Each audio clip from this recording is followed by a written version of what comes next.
प्यारे बच्चों, आज हम लोग संख्याओं के वर्ग निकालने की एक नई विधि के बारे में जानेंगे। उस दिन हम लोग वर्ग निकालने की विकर्ण विधि के बारे में जाने थे। विकर्ण विधि से कैसे वर्ग निकालते हैं संख्याओं का, इसके बारे में हम लोगों ने विस्तृत रूप से चर्चा की थी। अब हम लोग जानेंगे ऐसी संख्या का वर्ग निकालना जिसका इकाई का अंक 5 है। इसमें हम सबसे पहले इसकी विधि को समझेंगे।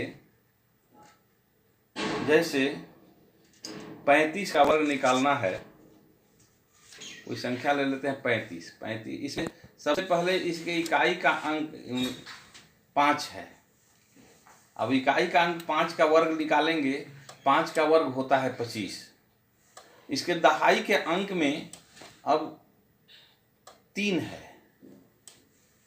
अब इस इकाई को छोड़ करके दूसरी संख्या यानी दहाई के अंक 3 को उसकी परवर्ती संख्या यानी 3 से एक बाद वाली संख्या 4 का से गुना करेंगे तो 3 चौके 12। अब प्राप्त परिणाम 12 को 25 के बाईं ओर लिखेंगे और इस तरह से हमारा 35 का वर्ग 1225 हो गया। इसी तरह से हम लोग जैसे 35 के बाद आप 45 का भी ले सकते हैं। 45 में भी हम लोग सबसे पहले इकाई का संख्या 5 का वर्ग करेंगे तो 5 25 होगा और उसके बाद दहाई का अंक जो है 4, उससे एक प्रवर्ती संख्या उसके बाद वाली संख्या को उससे गुना करेंगे यानी 5। दहाई का अंक क्या है 4, उसको 5 से गुना करेंगे तो 4 5 से 20। तो 20 को 25 के बाईं तरफ लिखेंगे। इस तरह से उसका हो जाएगा 2025। फिर अब हम 2 अंक के बाद 3 अंक पर जाते हैं। 3 अंक की एक संख्या 105 लेते हैं। चूंकि संख्या के इकाई का अंक 5 है, इसी पर हमको फोकस करना है, इसी के बारे में हमको जानना है अभी। तो 105 का जब वर्ग करेंगे तो इसमें हम देखेंगे कि इकाई का अंक क्या है 5। ठीक, 5 का वर्ग करते हैं 25 होता है। इकाई के बाद वाला अंक अधिक जोड़ेंगे तो 11 होता है। 10 में 11 से गुना करते हैं तो 110 हो गया। और फिर पुनः उसी तरह से सबसे पहले जो 25 हम 5 का वर्ग करके लिखे हैं 25 को लिखेंगे और उसके बाएं तरफ 110 को लिखेंगे। इस तरह से 105 का वर्ग हो जाएगा 11025। अब ये तो हम लोग समझ गए। अब एक दूसरा नियम हम लोग समझेंगे। 50 से 59 तक की संख्याओं का वर्ग निकालने की एक विधि के बारे में हम लोग जानेंगे। इसमें जैसे मान लीजिए हमको 52 का वर्ग ज्ञात करना है तो सबसे पहले 52 के इकाई का अंक का वर्ग करके 2 की संख्या के रूप में लिखेंगे। कहने का मतलब है जैसे है 2 की संख्या का मतलब जैसे इकाई का अंक 2 है तो 2 का स्क्वायर किए, 2 का वर्ग किए तो 2 दूनी 4। तो 2 की संख्या मतलब उसके पहले 4 के पहले एक 0 लगाएंगे। 2 अंक में वो हो गया 04 हो गया। अब 52 के दहाई का अंक का वर्ग करेंगे। दहाई के अंक में क्या है 5 है तो 5 का वर्ग करेंगे और उसमें 2 को जोड़ देंगे तो क्या हो गया 25 प्लस 2 बराबर 27। अब 04 के पहले 27 को लिख देंगे। इसी तरह से यदि आपको 53 का वर्ग करना रहेगा तो क्या करेंगे, सबसे पहले 3 का वर्ग इकाई के अंक का वर्ग करेंगे। 3 तिया 9 और उसको 2 अंक में करेंगे 09 हो जाएगा। और फिर दहाई का अंक 5 है, उस 5 का वर्ग करके उसमें 3 जोड़ देंगे तो 25 और 3 28। 28 को 09 के बाएं तरफ लिखेंगे 2809 हो जाएगा 53 का वर्ग। अब तो आप लोग अच्छी तरह से समझ गए होंगे कि कैसे करते हैं। चलिए फिर हम आगे देखते हैं। अब वर्ग की प्रक्रिया आपकी संपन्न हुई। इससे हम कुछ होमवर्क भी आपको देंगे। जैसे इस बीच में 51 से 59 तक के बीच में जितनी संख्याएं हैं इसका वर्ग आप लोग ज्ञात करेंगे, बिना मेहनत के, बिना कोई हेजिटेशन के। अब हम लोग वर्गमूल के बारे में जानना चाहेंगे। वर्गमूल क्या है? तो देखेंगे हम कि जिस तरह से योग की प्रतिलोम संक्रिया घटाना है, प्रतिलोम मतलब क्या होता है? विपरीत, उल्टा। योग की का प्रतिलोम घटाना है, गुना का प्रतिलोम भाग है। उसी तरह से वर्गमूल प्राप्त करना भी वर्ग का प्रतिलोम है। वर्ग की विपरीत संक्रिया है। जैसे 1 का वर्ग करते हैं तो 1 गुना 1 बराबर 1 होता है, अतः 1 का वर्गमूल 1 होगा। उसी तरह से 2 का वर्ग करते हैं तो 2 दूनी 4, अतः 4 का वर्गमूल 2 हुआ। 3 का वर्ग करते हैं 9 होता है, अर्थात 9 का वर्गमूल क्या होगा? 3। 4 का वर्ग करते हैं 16 होता है, तो 16 का वर्गमूल क्या होगा? 4। इसी तरह से हम लोग साधारणतः वर्गमूल ज्ञात करते हैं। अब हम लोग आगे देखेंगे। 9 का वर्ग करते हैं तो 81 होता है, और -9 का भी जब हम वर्ग करते हैं तो -9 गुना -9 बराबर 81 ही होता है। इस प्रकार हम कह सकते हैं कि 81 का वर्गमूल 9 और -9 दोनों होगा। चूंकि माइनस गुना माइनस बराबर क्या होता है? प्लस। एक चीज हम लोग ध्यान देंगे, माइनस को माइनस से गुना करते हैं तो प्लस होता है, माइनस को प्लस से गुना करते हैं तो माइनस होता है, प्लस को माइनस से गुना तो फिर भी माइनस होगा, और plus into plus equal two plus होता है। इसको आप लोग अपने दिमाग में हमेशा बैठा के रखेंगे। अब इसके अनुसार अब आगे हम लोग देखते हैं। अभी जो हमने बातें बताई उसके अनुसार हम कह सकते हैं कि किसी पूर्ण वर्ग संख्या के 2 समाकलित एक साथ वर्गमूल होते हैं, माइनस और प्लस। इस अध्याय में हम किसी प्राकृत संख्या के केवल धनात्मक वर्गमूल ही लेंगे। धनात्मक वर्गमूल संख्या को हम संकेत से व्यक्त करते हैं, जैसे √4 यानी वर्गमूल 4 बराबर 2, इसमें -2 नहीं। इसी तरह से √9 का बराबर √9 अर्थात 9 का वर्गमूल 3 होगा। तो हम लोग इस पर विशेष ध्यान देंगे। देखिए इस सारणी में स्पष्ट है, 1 का वर्ग बराबर 1 होता है, और 1 का जो है वर्गमूल भी 1 होता है। 2 का, 3 का, 4 का, 5 का, मतलब 10 तक का दिया हुआ है। आप लोग इसको देख सकते हैं कि 9 का वर्ग हम करते हैं तो 81 होता है, और 81 का वर्गमूल 9 होता है। तो अब वर्गमूल हम कैसे ज्ञात करेंगे? वर्गमूल ज्ञात करने की भी 2-3 विधियां हैं। पहली विधि जो है अभाज्य गुणनखंडन के द्वारा करते हैं। दूसरी विधि है भाग के द्वारा वर्गमूल ज्ञात करते हैं। तो हम पहले अभी अभाज्य गुणनखंडन के द्वारा वर्गमूल ज्ञात करेंगे। इसमें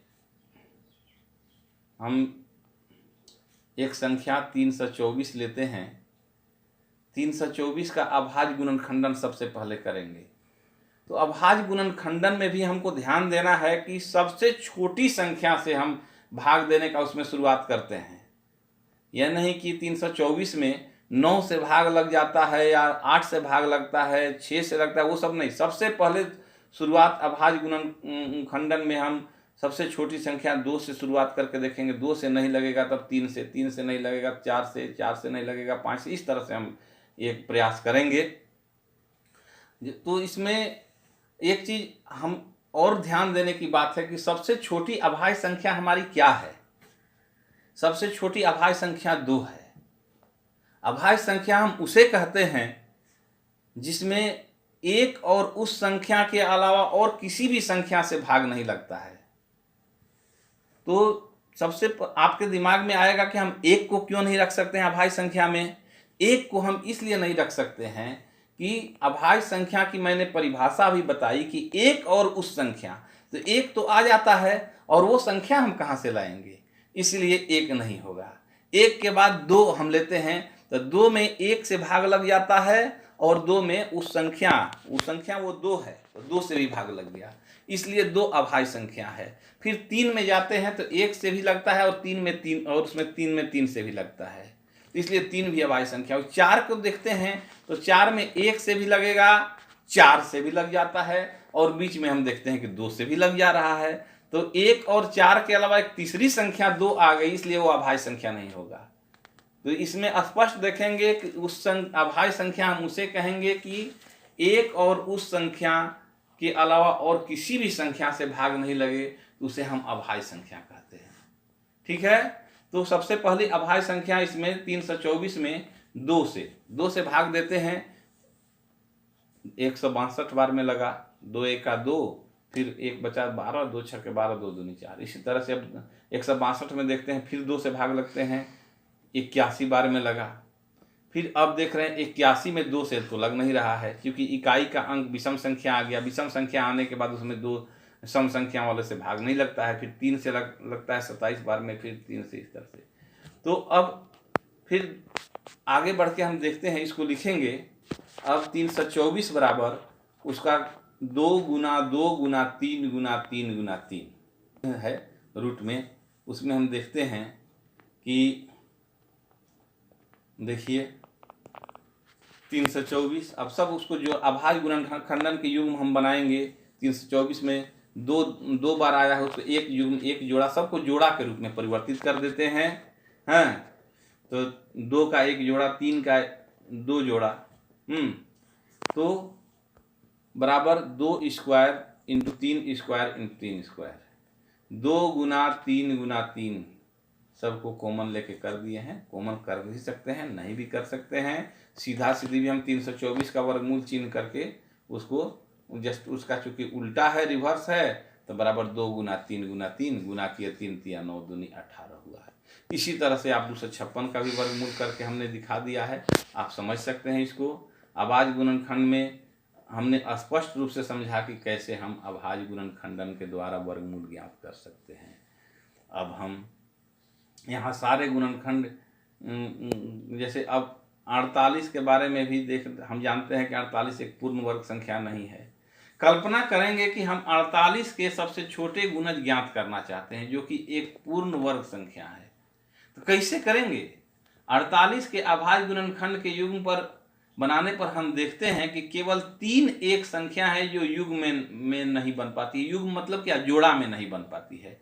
अतः हमें युग्म को पूरा करने में 3 से गुना करने की आवश्यकता है। यानी 48 गुना जब हम 3 करते हैं तो 144 एक पूर्ण वर्ग बनता है। जब 144 आएगा तब ये पूर्ण वर्ग बनेगा। ठीक है, तो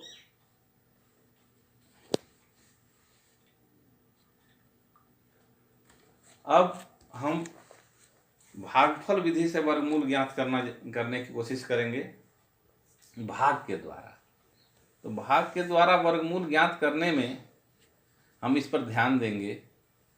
जैसे 529 का वर्गमूल ज्ञात करने के लिए हमको कुछ चरण पर विचार करना होगा। इसमें सबसे पहले 529 में आपको गिनेंगे, देखते हैं कितनी संख्याएं हैं। इकाई, दहाई, सैकड़ा। हाँ, तो शुरू से जोड़ा उसको लगाएंगे। 9 से शुरू करते हैं दाहिने तरफ से, 9 और 2 पर एक जोड़ा हो जाता है। हाँ, और एक उसके बाद तीसरे की तरफ जब 5 की तरफ जाते हैं तो सिंगल अंक में बचता है। तो हमको शुरू में करना है।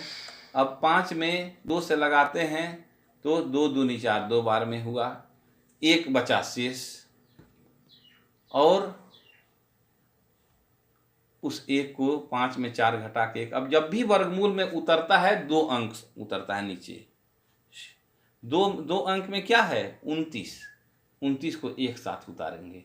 अब जितने बार में हमने भाग दिया है उतने बार में उसको भाजक वाला में उसको जोड़ते हैं हम, ठीक है। देखिए आप चरण 3 में स्पष्ट दिख रहा है, सीधे 4 लिख दिया गया, लेकिन उसमें 2 और 2 को जोड़ दिए हैं तब नीचे 4 है, ठीक है। अब क्या करते हैं कि इधर 129 है, 4 से अब खिलाएंगे, उतना बार इधर भाजक के तरफ भी लिखेंगे, यानी 4 है, 2 जोड़ 2 4 करके लिखे हैं, तो उसमें जिसे हम देख रहे हैं कि हमको 3 बार में खिलाएंगे इसमें, तो 3 में 4 के बगल में 3 हो जाता है, तो यानी 43 43 हो जाता है। अब 43 को 3 से गुना करके हमको लिखना है, इस बात को विशेष रूप से हमको ध्यान देना है। तो 43 में जब 3 से गुना करते हैं, 3 तिया 9 3 चौके 12, पूरी 129 का 129 उसमें भाग लग जाता है, और 129 में 129 घटा देते हैं 0 होता है। तो यहाँ हमारा जो है शेषफल 0 हो गया, और अब कोई अंक शेष नहीं है।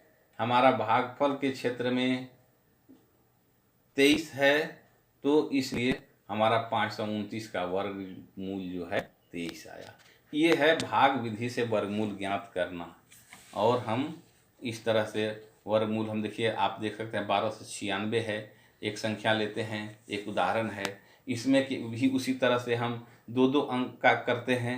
दाहिने तरफ से 2 अंक लिए, फिर बाएं तरफ में भी इसमें डबल हो गया। अब इसमें शुरुआत करते हैं, 4 से खिलाते हैं, तो 4 चौके 16 होता है, जो 12 से अधिक है नहीं खाएगा। फिर हम 3 से खिलाएंगे, 3 तिया 9 खा गया, तो 12 में 9 घटाए 3 हुआ। अब जितना बार में खिलाए हैं उतना बार जोड़ दिए हैं, 3 3 6। अब 6 में अब इधर हो गया, उधर 96 उतरा, 396 हो गया। अब हम देखते हैं कि फिर यदि 6 बार में खिलाते हैं तो 6 इधर भी लिखे, 6 वहाँ भी लिखेंगे, तो 66 को 6 से गुना करेंगे, 3 से 96, और इस तरह से 12 से 96 का वर्गमूल जो हो गया 36। बच्चों, तो इस तरह से हम वर्गमूल भी ज्ञात करेंगे, और आज हमारा वर्ग और वर्गमूल निकालने का कार्यक्रम संपन्न हुआ। इसको आप लोग इस पाठ को पूरी तरह से बना करके आएंगे अगले दिन। धन्यवाद।